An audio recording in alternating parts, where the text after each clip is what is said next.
जय हिंद दोस्तों। बहुत दिनों बाद वीडियो बना रहा हूँ यार। थोड़ा बिजी था। बिजी ये था कि मेरे घर पे छोटा मेहमान आया है। मेहमान क्या, उसको मैं क्या कहूँ, फैमिली मेम्बर आया है मेरा। मेरा एक छोटा सा बच्चा हुआ है। मैं उसके कुछ फ़ोटो वगैरह डाल रहा हूँ इसमें, और उसमें बहुत बिजी रहा। 13 तारीख को, हाँ, हिंदू नव वर्ष के दिन उसका जन्म हुआ है। बहुत किस्मत वाला हूँ मैं, बच्चा, और भगवान का आशीर्वाद रहा, सब कुछ कुशल मंगल है। तो दोस्तों, सबसे पहले बात आगे बढ़ाता हूँ मैं कि आज मैंने एक घटना पढ़ी कहीं पे, हाईली इम्प्रेस्ड विद दैट। मुझे बहुत अच्छी लगी वो घटना।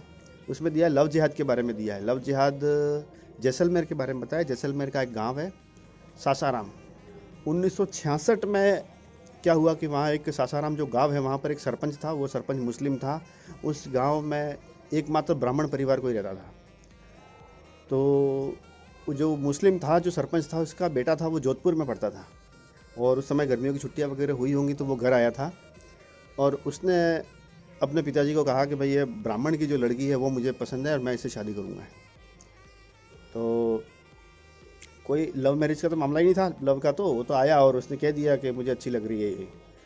तो वो जो था सरपंच था, जो मुसलमान था, मुसलमान ने उसको समझाया कि भाई देख, धर्म क्या है, मज़हब क्या है, दोनों में अंतर है, ये सब कुछ बताया उसको। लेकिन वो उसकी समझ में कहाँ आता, प्यार वालों को कहाँ आता, वो तो अंधे होते हैं इसमें।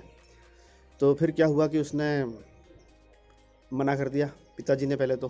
फिर जब नहीं माने तो पिताजी ने क्या किया, 8-10 और मुसलमानों को लिया साथ में, रिश्तेदारों को, और लेके सीधे ब्राह्मण के घर पहुँचे और कहा कि भाई देख, ये बात है और तेरी बच्ची तो हमको दे दे। बलपूर्वक, जाहिर सी बात है, नहीं देगा तो फिर और बलपूर्वक ये काम होगा ही। तो ठीक है। और ब्राह्मण ने बुद्धिमत्ता दिखाते हुए इसने कहा कि मुझे 2 महीने का समय दे दो। 2 महीने के बाद मैं थोड़ा बच्ची को समझा रहता हूँ, इसके बाद देखते हैं। 2 महीने का समय मांगा और ठीक है, वो चला आया। दूसरे दिन ब्राह्मण उठा, बहुत परेशान था। रात भर उसने सोचा कि इसका निपटारा कैसे किया जाए, इस समस्या का समाधान कैसे किया जाए।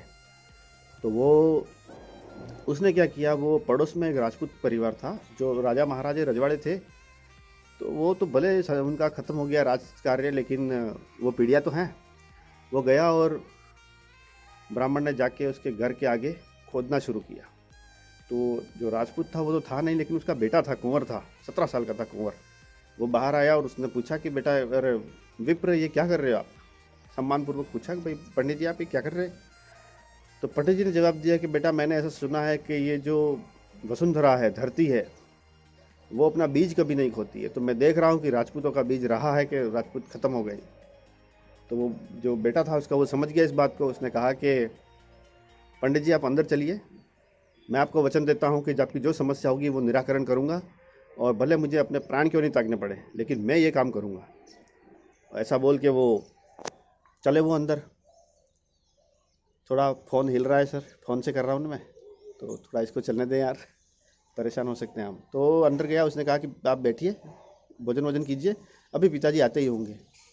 तो थोड़ी देर में वो बैठे वहाँ पे, और आ गए, उनके पिताजी आ गए और उनको कहा कि खम्मा गणेशा, राजस्थान में इसी तरह कहा जाता है ना, खम्मा गणेशा, और कहा, और फिर संबोधित किया उनको कि भाई देखो, ऐसी ऐसी बात है, सारी समस्या बता दी। तो जो राजपूत थे भाई, वो राज परिवार के, उन्होंने कहा कि देखिए पंडित जी, आप ऐसा कीजिए, आप मेरे पास धन ले जाइए, अपनी पुत्री के लिए एक अच्छा सा लड़का देखिए और विवाह तय कीजिए, और उसी तिथि पर 2 माह बाद का समय दे दीजिए उस मुसलमान को कि वो बारात लेकर वहाँ पर पहुँच जाए। और पंडित जी ने यही किया। बाकी हम सब काम देख लेंगे, ये बोल दिया उन्होंने। पंडित जी ने जाके सारी बात बताई वहाँ पे, और उनको आने के लिए बोल दिया। 2 माह के बाद का तिथि दे दी, समय दे दिया। और वो जब वहाँ पर पहुँचे, निर्धारित जो तिथि थी उस पर, सबसे पहले उस राजपूत ने ये सुअवसर अपने बेटे को दिया, कुंवर को, कि कुंवर आगे बढ़ो। कुंवर अपने हाथ में तलवार ली और अपने 2 चाचा थे उनके साथ में आगे बढ़ा, और सबसे पहले दूल्हे का गर्दन काटी। दूल्हे की गर्दन काटी, और दूल्हे की गर्दन हाथ में पकड़ के, और फिर दिखाया कि देखो, हम तैयार हैं। और बारात में जितने आए थे, सबको कार्बाइन से, बंदूक की गोली से उनको मार दिया गया। और वो दिन है 1966 की, आज का दिन है। आज तक लव जिहाद की एक घटना जैसलमेर में नहीं हुई है। ये मुझे कहीं पे पढ़ने को मिला। और लव जिहाद करने वालों के साथ यही होना चाहिए। देखिए, अपन ये समझते हैं, हिंदू ये समझता है कि वो लोग ज़्यादा ताकतवर हैं, वो डरते नहीं हैं, वो वीर हैं, या हमेशा कसाईयों को, मतलब मर्डर वगैरह करते रहते हैं, वो जानवरों को मारते रहते हैं, इसलिए वो ऐसा है। नहीं, ऐसा नहीं है। वो भी इंसान ही है, डरपोक वो भी हैं। सिर्फ हम ये करते हैं कि हम अपना साहस नहीं दिखाते हैं। एक बार आप साहस दिखाइए और मैं कहता हूँ कि साले वो भी डरेंगे, उनको भी डर लगता है। इसलिए अगर आप ये सोच रहे हैं कि कोई एक ऐसा व्यक्ति है कि जिसको डर नहीं लगता, या एक परिवार है या एक समुदाय है डर नहीं लगता, गलत बात। सब डरते हैं। तो दोस्तों, लव जिहाद के खिलाफ ये एक पोस्ट थी, मैंने पढ़ी, मुझे पता नहीं सही है कि नहीं है, लेकिन मैं अभी इस पर थोड़ा और रिसर्च भी करूँगा। पर मुझे कहानी का जो तरीका था वो मुझे सही लगा, तो मैंने आप तक पहुँचाया। और मेरी भावना भी यही है कि आपके अंदर वो वीरत्व की भावना जगे। और मैं आपको एक बात बताना चाहता हूँ कि देश की सीमाएं जब जब भी बलिदान मांगती है, खून मांगती है, तो मुझे कहते हुए गर्व होता है कि सीमाओं पर पहला शीश राजस्थान की वीरभूमि से चढ़ाया जाता है। हिंदुस्तान की वीरभूमि बहुत रत्न है यहाँ पे, इसलिए डरने की ज़रूरत नहीं है। और अब तो हिंदुत्व हमें गर्व से कहना है हिंदू।